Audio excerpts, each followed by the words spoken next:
Hey folks, Kevin here. Well, it's April 15th, 2020, and today I wanted to post this video to let you know I won't be posting videos as frequently as I have up until this point. Now, there's plenty of videos that I've been posting for the last few years on various topics. You can go through the channel and see if there's any of the topics that you're interested in.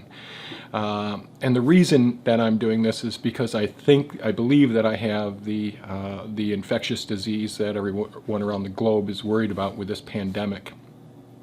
Now, I'm out in the country. I no longer work. I'm a stay-at-home farmer now.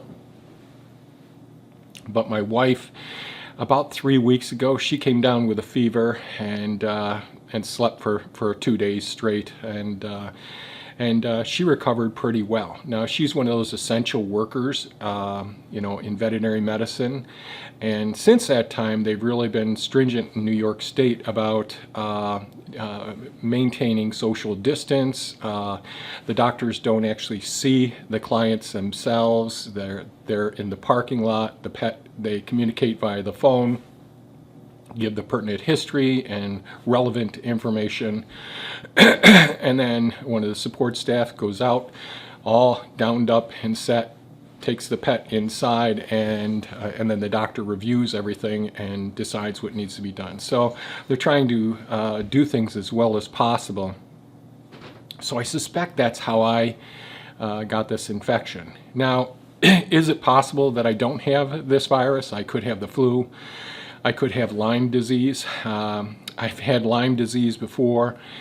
This is the time of year in central New York where the ticks are coming out, and I'm always on my hands and knees on the ground, working with the plants and all, working in amongst the leaves. We've pulled ticks off the cats, and they've got all their flea and tick preventatives on now. So there's a possibility of that, but given the I'm going to say it, insidious onset, the development of the symptoms gradually over time, I suspect that it is the virus that so many people are succumbing to. So about 2 weeks ago, when I wake up in the morning, I would feel congested, and I do lots of coughing, and be very small amounts of secretions that I bring up from my lower airways. So it's a lower airway disease. In other words, it's in my lung part that actually expands and contracts. It's not in my trachea or my bronchi, which can cause relentless coughing like crazy. So, excuse me.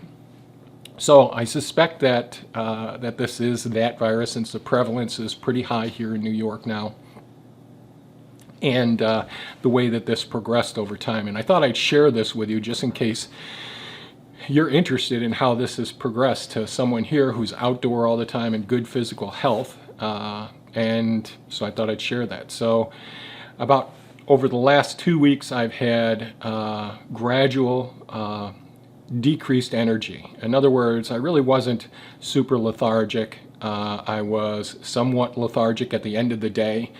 But the days were getting shorter and shorter. Instead of me being able to go until sunset, which is relatively early this time of year, I'd be calling it quits at 4 o'clock or so, which is very unusual for me.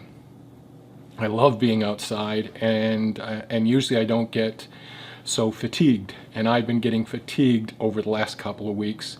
Lower airway disease, where I'm bringing up small amounts of mucus, in cells and all, and swallowing it because it's such small quantities.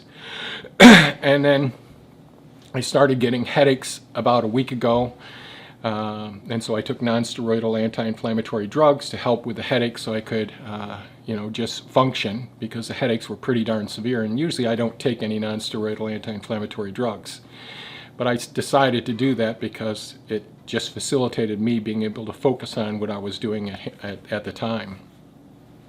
Then, and each one of those symptoms with the I'd say somewhat advancement of the lower airway disease, I started checking my pulse oximetry. That's how well your lungs are oxygenating your red blood cells, and that's dropped a little bit as well. We're just at 96%, not in a dangerous area at all. But it's in an area that I need to keep an eye on it every single day. I need to be taking my temperature every day.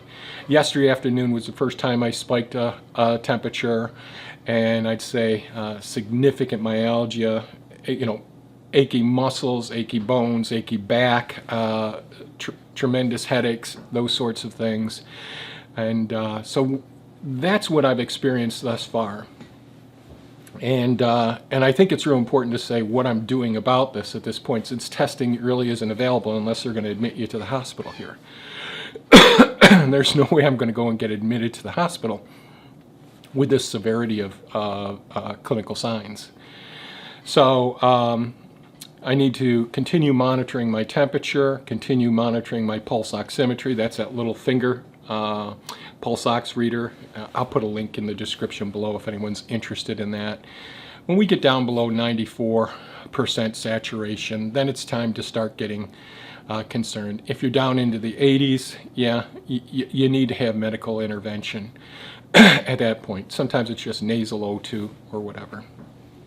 So some of the things I've been doing besides measuring my pulse oximetry and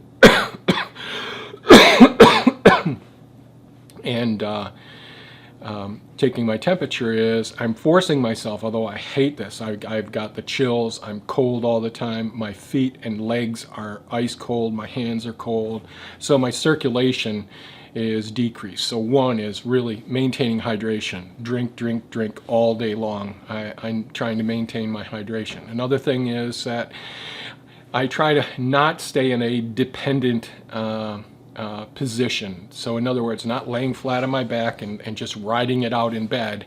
You need to get up and walk around. You need to do some breathing exercises as well.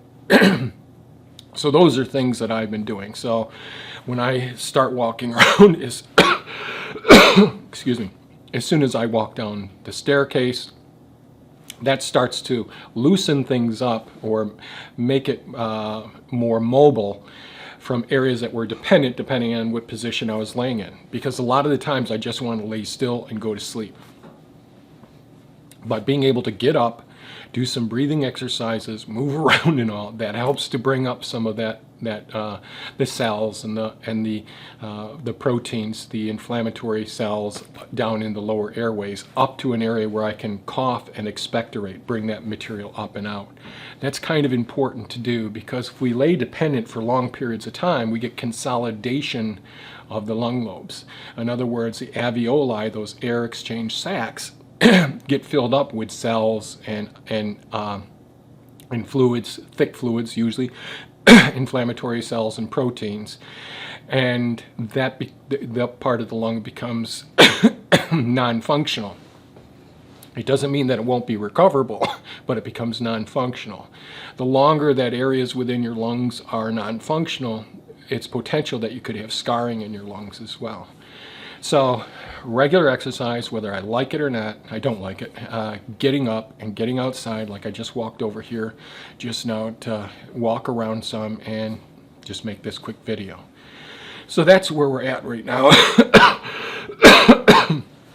There's no way I can get back to pruning or any of the other multitude of jobs that I've got to do here.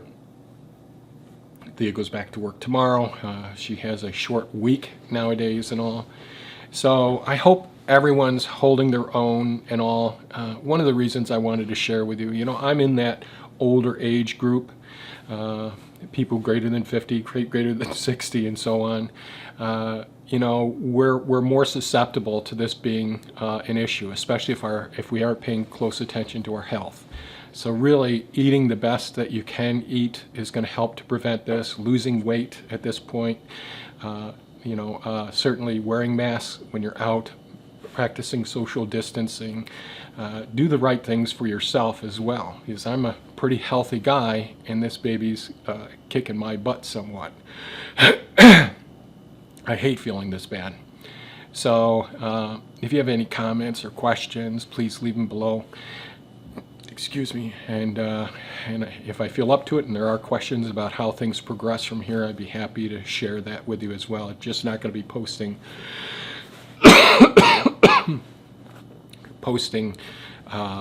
videos on some of the things that I typically have to do around here. So you folks take care, stay healthy, take care of your loved ones, do the wise thing. Do the wise thing. Take care, folks. Bye-bye now.